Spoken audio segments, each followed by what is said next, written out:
کل ہی ریسنٹ بیان جو بلاول صاحب کا آیا ہے کہ کسی کو دوسری بار یا چوتھی بار وزیر اعظم نہ بنائیں, ہمیں موقع دیں, ہم مایوس نہیں کریں گے. تو یہ جو میسج دیا جا رہا ہوتا ہے, کس کو دیا جا رہا ہوتا ہے؟ ہم اگین وہی بات کرتے ہیں کہ عوام نے ووٹ کرنا ہوتا ہے. تو یہ مایوسی آنا شروع ہو گئی لوگوں میں کیونکہ ان کو یہی لگ رہا ہے کہ ایک جماعت کو سپورٹ کیا جا رہا ہے. دیکھیں بلاول صاحب کا یہ حق ہے کہ وہ لوگوں کو ایڈریس کریں, ان کو کہیں, اپنے کینڈیڈیچر کو سامنے رکھیں اور یہ کینوس کریں, لوگوں کو موبلائز کریں کہ جی میں یہ کام ڈیلیور کر کے دے سکتا ہوں. اگر ان کے ذہن میں یہ ہے کہ لوگ کسی اور کو یعنی کسی پرانے شخص کو ایک پریفرنشل کینڈیڈیٹ کے طور پر لے رہے ہیں اور وہ اس کو کرٹیسائز کر رہے ہیں, یہ بھی ان کا پولیٹیکل حق ہے. یہ اور دوسری جماعت کو یہ حق ہے کہ وہ اس کا جواب دے, اگنور کرے. اس میں نے کہا نا, میرا سے مراد ہماری حکومت کا کوئی ایسا سچ کردار نہیں ہے.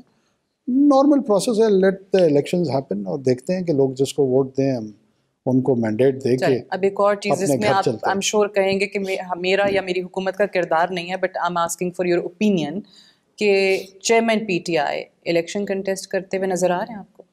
دیکھیں وہ ڈپینڈ کرتا ہے کہ کیا جوڈیشل آؤٹ کم آتا ہے. اگر جوڈیشل آؤٹ کم ان کے فیور میں آتا ہے تو حکومت کی جانب سے کوئی پابندی نہیں ہوگی ان پہ. اگر جوڈیشل آؤٹ کم ان کے فیور میں نہیں آتا ہے تو حکومت کی لمیٹیشن ہے, وہ کچھ کر نہیں پائے گی. اوکے, تو پھر وہ الیکشن سے آؤٹ ہوں گے. ظاہر ہے یہ اسپیکولیٹو کوسچن ہے, اس کا اسپیکولیٹو آنسر یہی ہو سکتا ہے. لیکن ساتھ ہی ساتھ جو 9 مئی ہوا اس پہ ہم نے دیکھا کہ ملٹری کورٹس والی بات ہوئی, پھر وہ معاملہ رک گیا. ابھی جو ریسنٹ فیض آباد دھرنا کیس کی جو ہیئرنگ ہوئی اور اس کا حکم نامہ آیا, اس میں یہ بڑی بنیادی بات کی گئی حکم نامے کے اندر, یہ مینشنڈ ہے کہ اگر آپ پرسنل کسی مفاد کی خاطر پرتشدد واقعات پہ اتر آئیں تو پھر 9 مئی جیسے واقعات جو ہیں وہ ہوتے رہیں گے, وہ ناگزیر ہو جائیں گے.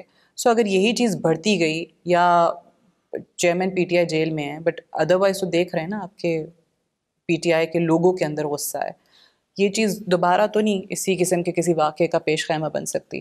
دیکھیں کسی ایک جماعت کا غصہ یا کسی اور جماعت کا غصہ وہ اپنی جگہ پر, کسی طور ریاست کے جو استعارے ہیں ان پہ وائلنس کی, ان پہ تشدد کرنے کی اجازت نہ پہلے دی گئی ہے نہ بعد میں دی جا سکتی.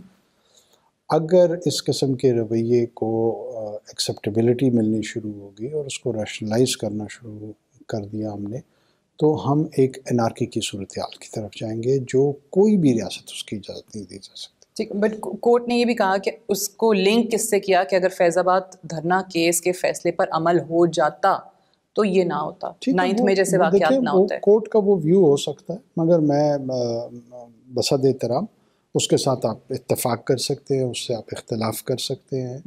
بنیادی بات جو شاید وہ بھی کر رہے ہیں یا ہمیں سب کو کہنی چاہیے وہ یہی ہے کہ جو گروہ ہیں, جو جتھے ہیں, ان کو آپ تشدد کی اجازت نہیں دے سکتے ہیں. اگر آپ ان کو ٹیسٹ انداز میں یا ادروائز اس کی شے دیں گے, اجازت دیں گے, تو وہ ایک رول ماڈل کے طور پہ سوسائٹی میں دوسرے لوگ اس کو امیٹیٹ کرنا شروع کر دیں گے. اس امیٹیشن کی اجازت نہیں دی جا سکتی ہے, چاہے کسی کا کتنا ہی غصہ کیوں نہ ہو. ریاست اپنی جگہ پر انٹیکٹ ہے. اگر کسی نے اس غصے کا اظہار کیا تو پھر اس کو روکنے کے ٹول موجود ہیں ریاست کے پاس, اور اس ٹول کی اپلیکیشن ہوگی. کسی کی سیاست ریاست سے بڑھ کے نہیں ہو سکتی, کسی کی بھی.